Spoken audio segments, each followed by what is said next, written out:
अच्छा जी, एक भाई ने सवाल पूछा है कि शामलाट ज़मीन की रजिस्ट्री तो होती नहीं, इंतकाल तो होता नहीं, तो उसे खरीदते वक़्त जो है किन बातों का ख़्याल रखना चाहिए?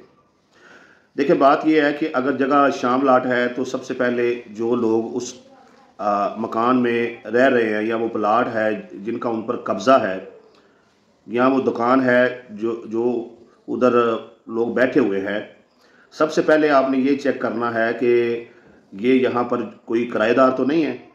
ऐसा ना हो कि उन्होंने वो मकान किराए पे लिया हो और फ्रॉड के साथ जो है वो, क्योंकि शामलाट है उसकी मालकी की फ़र्क तो आनी नहीं है। और जो जिनका वो मकान है उनके पास तो कोई स्टाम्प वगैरह होगा, ये भी कह के भेज देंगे भाई स्टाम्प था वो भी गुम हो गया है, तो हम आपको जो इधर रह रहे हैं स्टाम्प कर देते हैं। तो पहले आपने ये कन्फर्म करना है कि मकान के अंदर जो लोग रह रहे हैं, ये शामलाट मकान जो है इन्हीं का है, किसी दूसरे बंदे का तो नहीं है।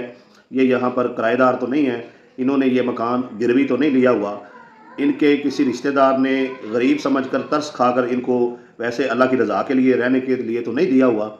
ये सूरतें हो सकती हैं। सबसे पहले आप ये तसल्ली कर लें कि जो मकान में लोग रह रहे हैं इन्हीं का मकान है। उसके बाद दूसरी चीज़ आपने ये चेक करनी है कि ये कितने हिस्सादार हैं, ये कितनी बहनें हैं, कितने भाई हैं। इन सब का जो है आपने उन सब से एक मुश्तरका स्टाम्प जो है करवाना है। अक्सर ऐसे होता है कि एक भाई जो है वो मकान में रह रहा होता है, हालांकि उस शामलाट मकान के दो भाई मालक होते हैं। कभी कभार एक बहन रह रही होती है, हालांकि उस बहन के अलावा एक और बहन जो है उस मकान में हिस्सादार होती है। कभी कभार एक भाई रह रहा है लेकिन एक से ज़ायद बहनें भाई जो हैं वो उस मकान में हिस्सादार होते हैं। अब वो एक भाई जब मकान सेल कर देता है तो बाद में मसला बन जाता है, जो बाप का स्टाम है वो लेकर जो है दूसरे बहन भाई अदालत चले जाते हैं कि जी ये मकान तो हमारा है, एक बहन ने फरार से बेचा है। तो जारी बात है जो एक बहन है वो अपना हिस्सा बेच सकती है या एक भाई है वो अपना हिस्सा बेच सकता है, दूसरे बहन भाइयों का हिस्सा वो सेल नहीं कर सकता है।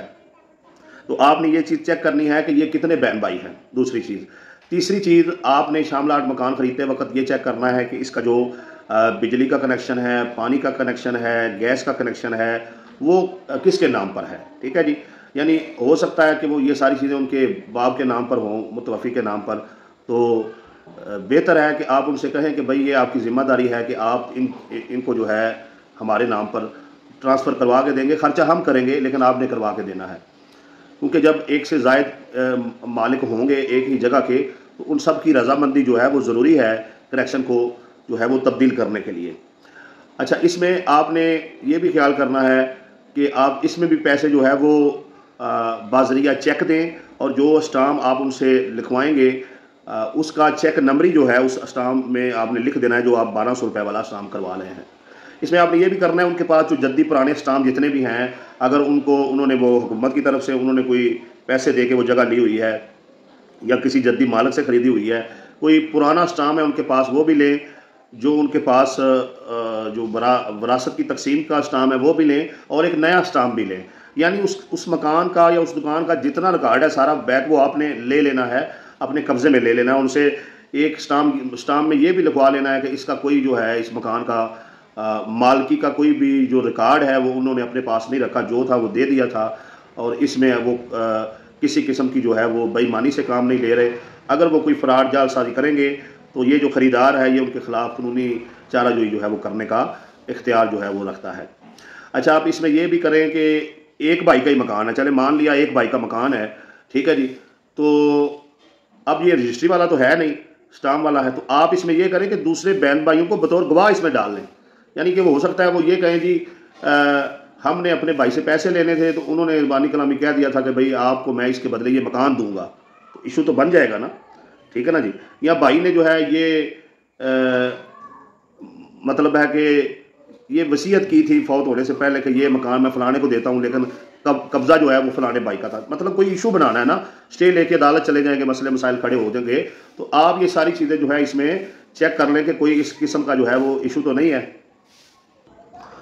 जब आप वो मकान के पैसे जो है गवाहों की मौजूदगी में अदा कर दें, और बेहतर है जिस बंदे से आप स्टाम्प करवा रहे हैं वो वकील है या स्टाम्प फरोश है, उसकी मौजूदगी में आप पैसे अदा करें, ताकि कल करा को अगर वो अदालत में जाएं तो वो बंदा जो स्टाम्प फरोश है वो भी आपकी तरफ से बतौर गवाह जो है वो अदालत में पेश हो जाए कि जी मेरे सामने जो है इन्होंने ये पैसे जो है वो अदा किए हैं, और गवाहों की मौजूदगी में जो है वो पैसे दें। और कैश ना दें, बाज़रिया चेक दें, चेक नंबर ही लिखा जाएगा तो जारी बात है। और चेक भी आपने बाई नेम उनका बनाना है कि जिससे आप वो जगह जो है वो ख़रीद रहे हैं। अच्छा, इसमें जब आप वो और ये सबसे अहम चीज़ है, जब आपने शामलात मकान ख़रीदना है तो आपने उनसे कब्ज़ा जो है वो फौरी ले लेना है। अब ये देखें, आपके पास वो स्टाम्प है तो स्टाम्प वो किसी और को भी करके दे सकते हैं। कब्ज़ा होना इसमें सबसे ज़्यादा ज़रूरी है। शामलात जगह का आपने जब पैसे अदा करने हैं उससे पहले उनसे खाली करवा लेना है। ये नहीं आज रजिस्ट्री हो रही है 15 दिन बाद खाली करेंगे, आज स्टाम्प हो रहा है 1 माह के बाद खाली करेंगे। जब आप उन्हें पैसे दे रहे हैं तो उससे पहले आपने वो मकान उनसे खाली करवा लेना है। अगर प्लाट है तो कब्ज़ा ले लेना है, प्लाट पर आपने अपना कब्ज़ा कर लेना है। दुकान आप ले रहे हैं, दाएं बाएं से आपने तसल्ली कर लेनी है किसी और ने बयाना तो नहीं किया हुआ, किसी और के साथ इनका स्टाम्प तो नहीं हुआ। ये सारी चीज़ें आपने अपनी अकल इस्तेमाल करते हुए भी, और इसके अलावा जो भी आपके ज़हन में खदशात आएँ तो आप उन पर फौरी तहकीक करें।